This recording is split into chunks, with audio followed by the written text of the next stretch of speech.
약 성경 빌립보서 3장 12절에서 16절까지 말씀인데 한 절씩 교독하시고 마지막 절은 다 같이 읽도록 하겠습니다.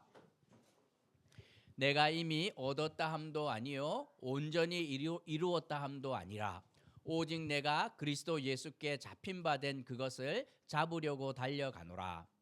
형제들아, 나는 아직 내가 잡은 줄로 여기지 아니하고 오직 한 일, 즉 뒤에 있는 것은 잊어버리고 앞에 있는 것을 잡으려고 표대를 향하여 그리스도 예수 안에서 하나님이 위에서 부르신 부르심의 상을 위하여 달려가노라.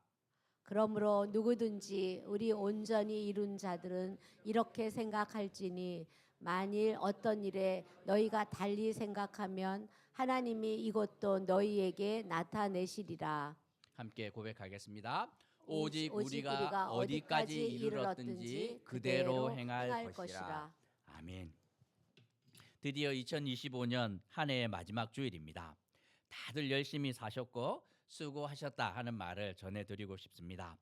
지난주 재직회 하면서 수치로 다 보이지 않습니까?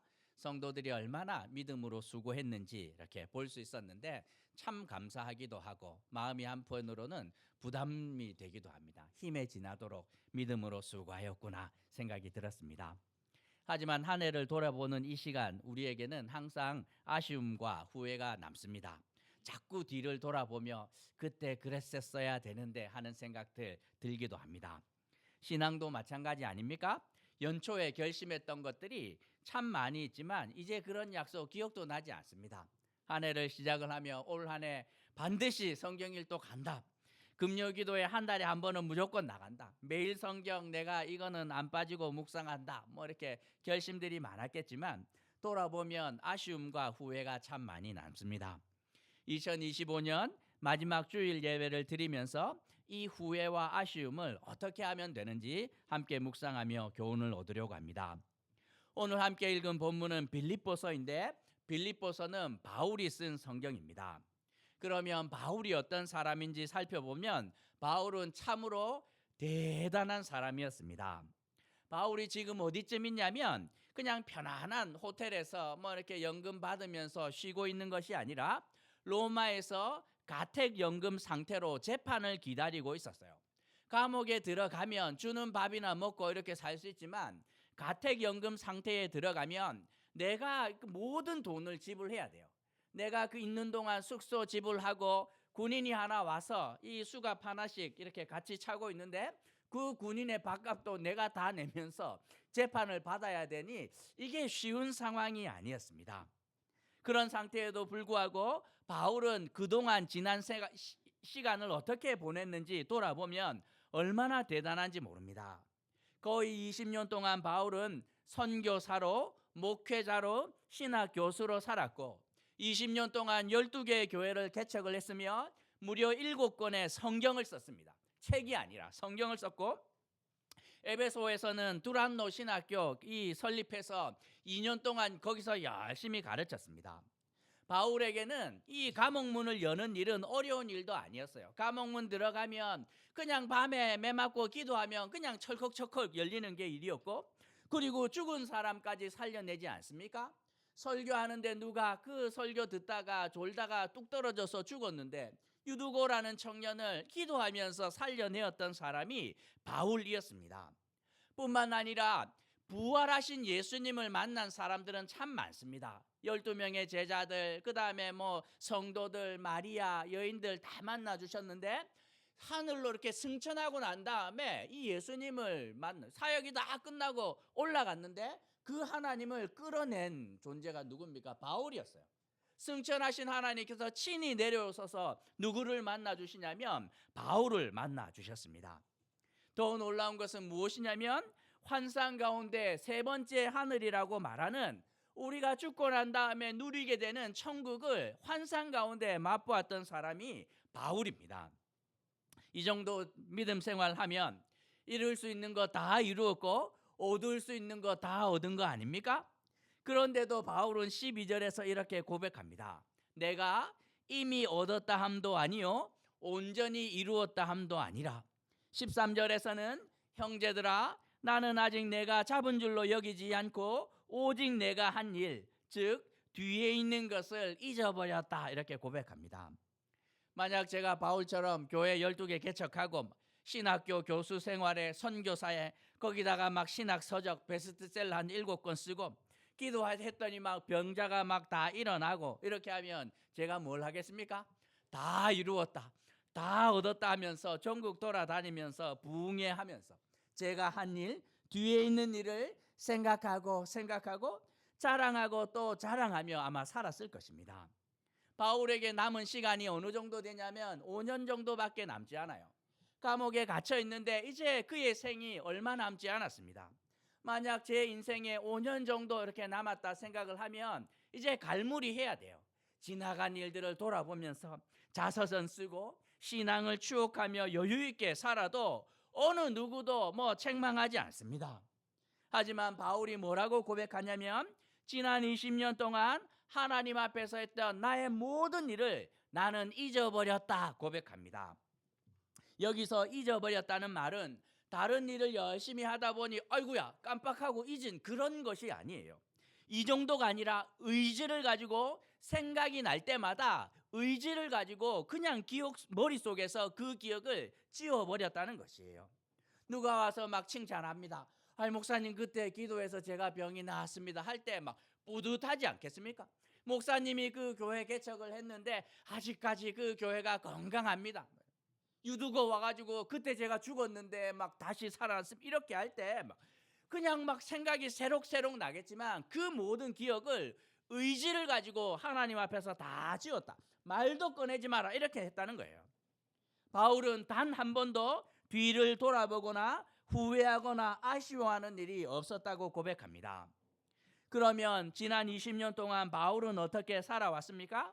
바울은 그냥 되는 대로 살아온 사람이 아니었습니다.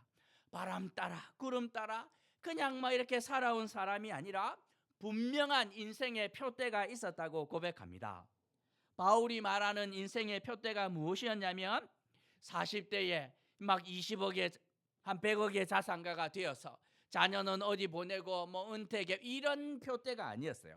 14절에서 그의 분명한 표대는 그리스도 예수 안에서 하나님이 위에서 부르신 그 부르심의 상을 받는 것이 인생의 표대였다고 고백하고 있습니다. 하나님과 무관하게 열심히 살다가 하나님을 만나고 나니 바울은 궁금해졌습니다.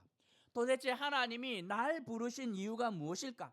하나님께서 세상의 빛과 소금으로 살아가라고 했는데 나는 도대체 어떻게 살라고 부르셨나?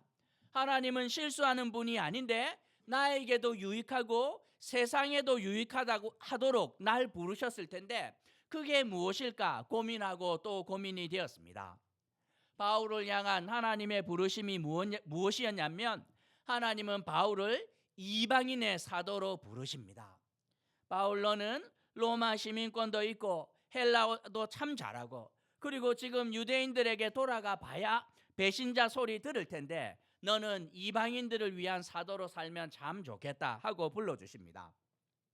대학 다니면서 다들 고민하지 않습니까? 졸업하고 뭘 해서 먹고 살아야 되나?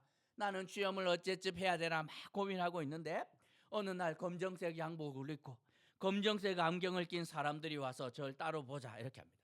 그러면서 저한테 인재씨 조국이 당신을 부릅니다. 조국의 안녕을 위해서 국방과학연구소에서 일해 주시면 좋겠습니다 라고 대통령실에서 전하셨습니다. 이렇게 하면 저는 아직 졸업도 안 했고 명문대도 아닌 지방대 다니는 학생인데 제가 뭘 하겠습니까? 관계없습니다. 당신이 딱 적임자입니다 하면 제 가슴이 막 뛰지 않겠습니까? 내가 조국의 부르심을 받다니 참 쓸모있는 사람이구나 생각을 할 텐데 바울을 향한 부르심은 그런 조국의 부르심이 아니라 하나님의 부르심이었습니다. 얼마나 가슴이 뛰었겠습니까? 바울이 뒤를 돌아보지 않았던 첫 번째 이유는 이 하나님의 부르심이 너무 대단했기 때문입니다. 하나님의 부르심이 얼마나 놀라웠습니까? 하나님께서 천사를 보내기만 해도 참 감사할 텐데 하나님의 아들이 직접 땅에 내려오십니다. 눈이 멀 정도의 강력한 빛 가운데 나타나셔서 하나님의 아들의 음성이 들리기 시작을 합니다. 그러니 이제 바울의 목표는 하나입니다. 내가 어떻게 하든지 12절처럼 예수님의 손에 꼭 붙들려서 하나님이 부르신 목적을 따라 살아가야 되겠구나 하는 이 인생의 표대 하나를 세우고 지난 20년 동안 열심히 살았다고 고백하고 있습니다. 그런데 그 하나님의 부르심, 이방인의 사도, 이 표대를 놓고 열심히 달려갔는데 달리다 보니 놀랍게도 앞에 기다리고 있는 것들이 너무 많았다고 고백하고 있습니다. 14절에서 말하는 표대는 단수입니다. 목표는 하나밖에 없어요. 깃발이 여러 개가 있는 것이 아니라 하나의 깃발이 있었고 그것을 향해 열심히 달려갔는데 13절에서 말하는 앞에 있는 것은 복수입니다. 그 표대, 하나의 표대를 향하여서 열심히 달려갔더니만 앞에 기다리고 있는 것들이 너무 많았던 거예요. 바울이 뒤를 돌아보지 않았던 두 번째 이유가 여기 있는데 하나님의 그 부르심을 따라서 열심히 달려가다 보니 그 앞에 준비하신 은혜가 너무 많았기 때문에 뒤를 돌아볼 여유가 없었다고 고백하고 있습니다. 바울이 말하는 앞에 있는 것들, 우리가 꼭 붙들어야 하는 하나님의 은혜가 무엇일까요? 오늘 본문에서는 그것이 무엇인지 구체적으로 말하고 있지 않지만 바울이 기록한 다른 성경들을 보면 그것이 무엇인지 우리는 알 수 있습니다. 바울은 하나님의 부르심을 따라 이방인의 사도로 열심히 살아갔는데 그렇게 살면서 교회 개척도 하고 매도 맞고 감옥에도 가고 기도해서 병자도 일으키고 여러 이 사역을 하며 깨닫습니다. 그 표대를 향하여 달려갔는데 하나님께서 준비하신 것들이 너무 많은 거예요. 살면서 고난의 의미가 무엇인지, 이 인간들의 죄의 무게가 얼마나 무거운지, 인간이 얼마나 연약한 존재인지, 그럼에도 불구하고 하나님의 나라가 얼마나 영광스러운지, 그러면서 그리스도를 닮아가고 부활의 능력을 깨닫고 영적인 안목이 더해지기 시작을 하자 세상에서 일어난 모든 것들을 하나님의 말씀으로 볼 수 있는 이 깨달음이 허락되는데 하나님께서 준비하신 은혜가 많아도 너무 많았습니다. 인생이 이제 5년 정도밖에 남지 않았음에도 불구하고 포기할 수 없는 거예요. 이 5년 동안 하나님께서 준비하신 은혜가 또 얼마나 될까? 뒤는 거들떠 보지도 않습니다. 왜냐하면 이 앞에 있는 것들이 이전 것과 비교할 수 없는 것이기 때문이에요. 16절에서 우리가 어디까지 왔든지 관계없이 여전히 우리는 그 길을 달려야 합니다 하고 바울은 권면합니다. 100세 인생이라 치면 저에게는 이제 반 정도 남았겠지요. 50년 정도 남아있고 저보다 연배가 많은 우리 성도님들은 저보다 적게 남아있을 수 있습니다. 하지만 우리는 각자 인생의 여정에서, 믿음의 여정에서 각자 다른 위치에 있는지 모르겠지만 이 또 동일한 것 중에 하나는 남아있는 시간 동안에 하나님께서 예비하신 은혜가 너무나 많다는 것입니다. 저는 50년 동안 누리겠지만 어떤 분은 30년, 20년, 10년 안에 하나님께서 예비하신 그 놀라운 은혜를 충분히 누릴 수 있기 때문에 과거를 돌아보는 일은 우리에게 손해라고, 믿음의 여정에서 손해라고 바울은 고백하고 있습니다. 제가 시골 교회 가면 이제 막 잔소리 막 합니다. 부모님 두 분 계신데 은퇴하신 목사님 사모님 아닙니까? 두 분 모두 한 교회에서 30년 넘게 사역하셨고 제가 옆에서 봐도 참 열심히 사셨습니다. 교회 건축도 하시고 목회하다 감옥에도 가고 멱살도 잡히고 별의별 일들 다 겪었기 때문에 이제는 좀 쉬셔도 아무도 말하지 않습니다. 그런데 제가 가서 뭐라고 이야기를 합니까? 두 분 앉혀놓고 목회나 은퇴가 있지 신앙에 은퇴가 있습니까? 아직도 현역인데. 조국 교회와 조국 사회의 기도 제목이 산더미 같고 아들 가정에 아들이 섬기는 교회에 지금 은혜가 얼마나 많이 필요한데 이렇게 늘어져 있으면 안 된다고. 일어나서 새벽에 막 할 일도 없는데 가서 열심히 부르짖어야 된다고. 그리고 막 보냅니다. 왜? 할 수 있는 일이 너무 많기 때문이에요. 그러면 어머니께서 한 말씀 하십니다. 살아보니 아침마다 새롭다. 그게 무슨 소리입니까? 자고 일어나면 평생에 경험하지 못한 또 다른 고난이 이때에 온다는 거예요. 이 정도면 평안할 줄 알았는데 싶었는데 자고 일어나면 새로운 고난과 어려움이 그냥 문 앞에 와 있다는 거예요.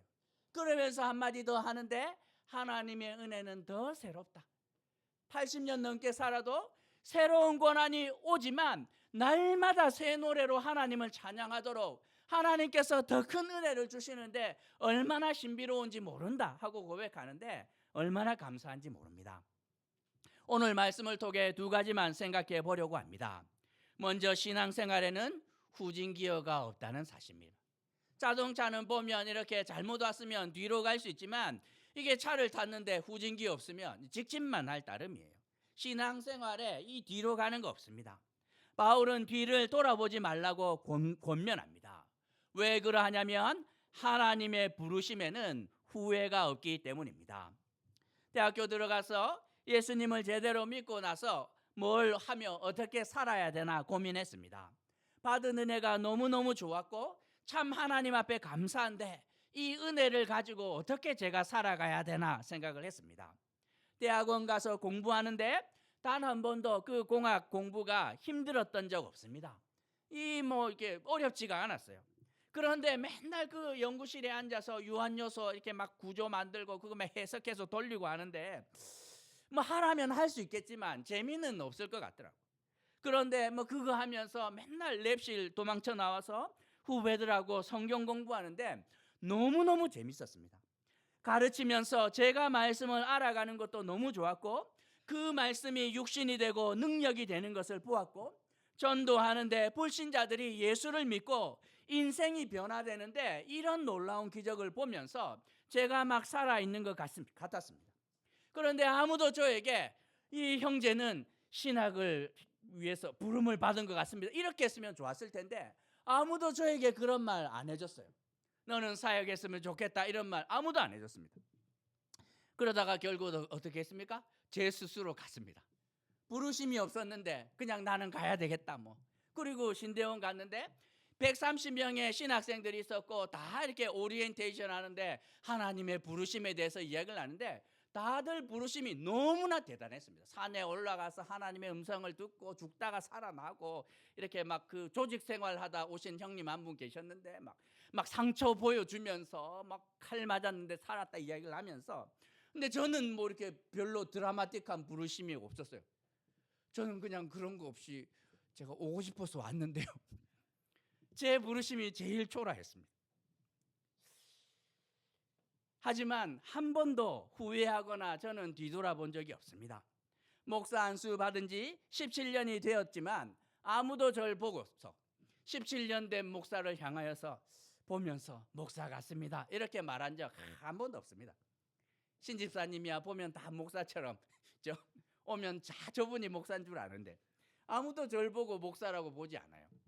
저희 아파트 이제 16층에 새로운 이웃이 하나 왔고 아파트에서 자주 이렇게 제가 인사를 하니까 궁금하셨던 것 같아요. 정식 출퇴근 시간이 있는 것도 아니고 낮에도 잠깐씩 보이고 얘는 뭐 하는 존재인가. 그리고 한 3개월이 지나서 저한테 물어보았습니다. 선생님 혹시 뭐 하시는 분입니까? 그래서 한번 맞춰보세요. 웹툰 작가? 이렇게. 여전히 17년 차 목사 내공이 그 정도입니다. 그 정도. 저를 보고 어느 누구도 목사라고 생각하지 않아요. 목사입니다. 깜짝 놀랐어. 목사님 이렇게. 죄인 친화적인 목사 아닙니까? 참 이렇게 세상 살아가는 분들이 저를 만날 때 거부감 없이 만날 수 있으니 하나님이 실수하신 거 아니라 생각합니다. 오히려 사역에 적합한 사람이 저 아닐까 하면서 스스로 위로합니다. 여러분의 과거가 어떠하든지 돌아보며 후회하거나 아쉬워할 이유가 없습니다. 실수도 많고 때로는 잘못도 있겠지만 하나님께서 우리를 불러주셨을 때 하나님의 부르심에는 후회가 없습니다. 신앙생활하며 제일 어리석은 사람이 뒤를 돌아보는 사람입니다. 내가 그때 자녀들을 왜 그렇게 가르쳤을까? 내가 왜 그런 선택을 했을까? 이런 것들 해봐야 아무런 소용이 없습니다. 왜? 뒤를 돌아보는 순간 앞에 준비된 하나님의 은혜를 놓치기 때문입니다. 하나님의 부르심에는 절대로 후회가 없고 하나님을 사랑하는 자들에게는 그 모든 것들이 합력하여서 선을 이루어 주시는 하나님의 놀라운 은혜가 우리 가운데 있다고 성경은 말씀하고 있습니다. 바울은 지난 20년을 돌아보며 후회되는 것이 왜 없겠습니까? 스데반을 돌로 쳐서 죽였고 수많은 사람들을 감옥에 보냈고 교회를 핍박하며 정말 반대사리에 섰지만 그 모든 것들을 미화하고 의도적으로 잊겠다는 것이 아니라 그럼에도 불구하고 하나님 앞에서 표대를 향하여 달리는 순간 그 모든 것이 합력하여 선을 만들어 주시는 앞에 예비된 은혜가 너무 많았기 때문에 나는 뒤를 돌아보지 않고 앞만 보며 달려갔다. 당신들도 그렇게 살아가야 한다 하면서 이 가르치고 있는 것입니다. 지난 한 해를 돌아보면 절대로 후진 기어넣고 거꾸로 돌아가는 일, 후회와 아쉬움으로 앞에 있는 은혜를 놓치는 일 절대로 하면 안 된다. 성경은 말씀하고 있습니다. 우리가 두 번째로 생각해야 되는 것은 신앙생활은 앞에 있는 것을 잡기 위해 달려가야 한다는 것입니다. 절 향한 하나님의 부르심은 목회 현장이었고 아내를 향한 부르심은 교육 현장이었습니다. 둘 다 열심히 앞만 보고 믿음으로 달렸는데 열심히 달리면 달릴수록 하나님께서 예비하신 은혜가 얼마나 놀라운지 깨닫게 됩니다. 목회를 하면 할수록 저의 부족함을 깨닫게 되지만 동시에 하나님의 놀라운 은혜를 봅니다. 저같이 부족한 사람을 통하여 하나님께서 일하시는데 얼마나 감사한지, 목회를 할수록 인간이 짊어지는 죄의 무게가 얼마나 무거운지 알게 됨과 동시에 예수의 십자가의 능력이 얼마나 강력한지 깨닫게 됩니다.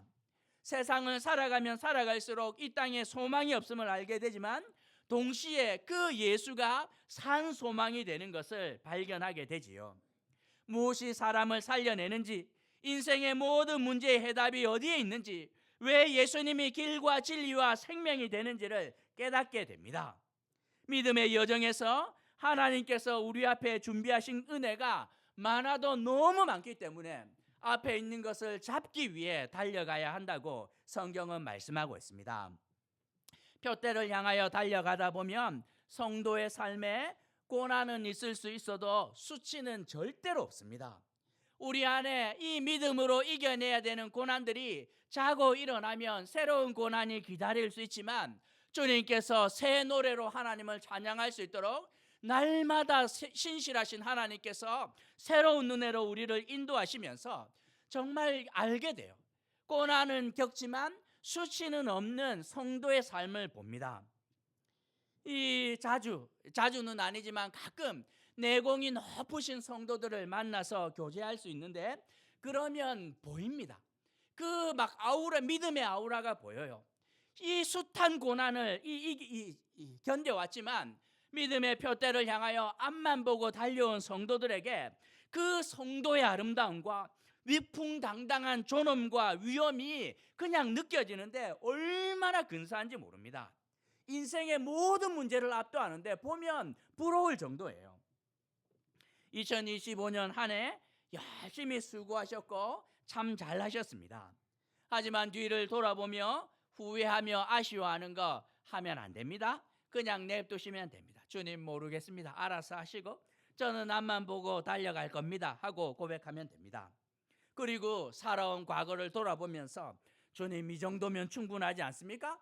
제가 할 만큼 했는데 이제 좀 쉬어도 되지 않습니까? 믿음 생활에 은퇴가 어디 있습니까? 죽는 그날까지 현역인데 앞만 보고 남은 그 시간 동안 예비하신 그 놀라운 은혜를 향하여 달려가야 된다. 성경은 말씀하고 있습니다. 어디쯤 왔는지는 중요하지 않고 여전히 우리 앞에 하나님의 은혜가 남아있음이 더 중요하다고 성경은 말씀하고 있습니다. 아직도 경험하지 못한 하나님의 놀라운 은혜, 이거 두고 뒤를 돌아보며 추억하면 망하는 것이지요. 뒤를 돌아보며 후회하거나 아쉬워하지 않고 우리 모두를 위해 준비한 앞에 있는 것들을 부여잡기 위해 믿음의 허리를 질끈 동이고 열심히 달려나가는 어울림교회 성도들이 되시길 주님의 이름으로 도전하는 것입니다. 말씀 생각하시면서 함께 좀 기도할까요?